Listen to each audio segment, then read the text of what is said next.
see nutrient deficiency or toxicity symptoms in your plant, it's a good idea to take a foliar leaf sample to send off to the lab for nutritional analysis to make sure you know what's going on with the plant.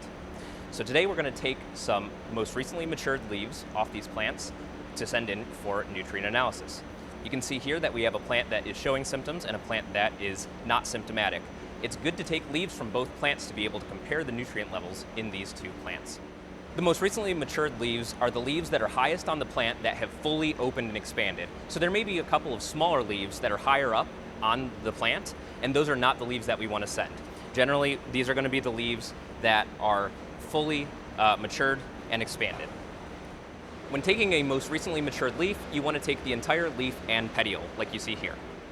When you're taking tissue samples, you want to make sure that you're taking leaves from multiple different plants that are scattered throughout your crop to get a better representation of the nutrient levels in your plants. Now let's go into actually taking the samples. So when you're taking the samples, you want to take these most recently matured leaves, like this one here, and pinch them off, petiole and all.